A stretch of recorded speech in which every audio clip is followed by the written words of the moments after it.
We start round 58 by going up against the FUD, guys. This is a series we've been in for a while now, since more communities are hitting us every other day, or it seems like every day these days, especially the Bitcoin community and the Bitcoin maxis. Round 58 has begun, and this time we're going to knock out the Bitcoin community by giving them the facts. Let's see what they have to say. To begin, this person says that XRP is 86% less than its all-time high in 2018. It probably won't get better ever. Okay, so this is XRP versus Bitcoin from its all-time high to now. But what he doesn't realize is that if you look closely at the charts, you'll see that the Bitcoin maxis just love to pick and choose. And you know what? Every community does this. So I'm not just criticizing Bitcoiners. Everyone loves to change data. If I wanted to show my bias, I'd just crop out this part of the picture, delete everything else, and say, look, XRP versus Bitcoin. It's eating Bitcoin right here, but it's okay. According to him, XRP versus Bitcoin has been going down since 2018. However, if you look at the structure, you'll see that a pump consolidation was the next move. This means that the price is expected to keep going up. And if you look at the structure, it all makes sense. They are now scared of XRP so much that they won't even use the all-time high XRP versus Bitcoin chart to change the numbers. They don't want to tell the truth. The truth is, for the vast majority of XRP's history, you're better off buying XRP than Bitcoin.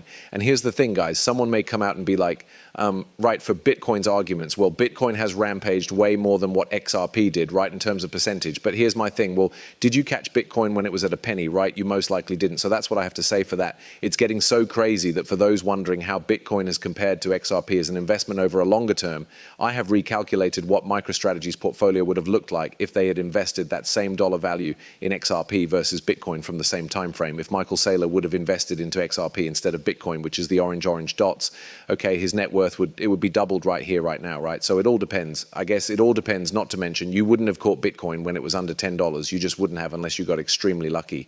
And even then, if you did buy Bitcoin, you would have sold it for a 2 times number 2 is this chart, right?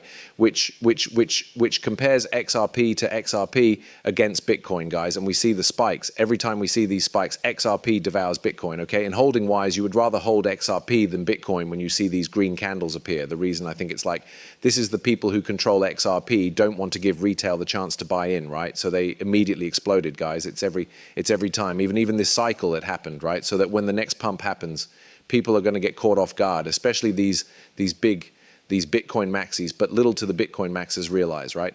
Because they're so cute, is that they don't realize what's going on this XRP versus Bitcoin pairing.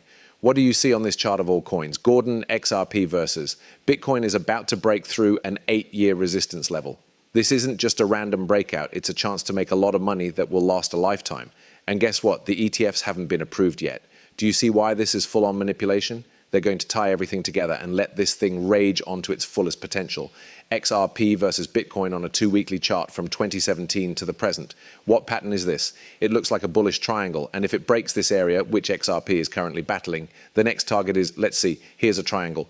Don't worry about the other lines, they were drawn years ago. But if we measure the move from the bottom, which is when the pattern started, to the top, which is now, let's go from the bottom to the top. I just measure it out, guys, right? And then the breakout point will be right here, by the way. It's battling it right now, right? There's so much resistance here that's why it's having a hard time. And remember, this is XRP versus Bitcoin. So if this chart rises, it's basically devouring Bitcoin's ROI, okay? Which means you would rather hold XRP than Bitcoin. So the breakout or the target price would be all the way up here. Okay, guys, wait, oops. Let me do this one more time. There it is, 56x. Okay, guys, about. So, but that's not even too crazy, because from the 2017 cycle, guys, okay, from the top, the tippy top point of the 2017 cycle to the targets of this pattern, it's about a 6x. That's nothing, right? And I think it's possible, to be honest, if you think that's a crazy target. Let's take a more conservative target then, okay? From this low to this high, it will be right at the previous all-time highs. So minimum, we're going to go back to these levels minimum, and that's where we're probably going to go to the top. So that's when the cycle tops next year, which is probably an insane number for XRP, guys, okay? Because we can't really calculate it because we don't know what or where Bitcoin's top out price will be, okay? But I guess we could just speculate Bitcoin at a mil, right? That's a 10x. And then you add the multiplier of the XRP for Bitcoin pairing. But here we go. This is great news. Why would he say that right now as a loss? It is dropped. The same reason inverse Kramer exists.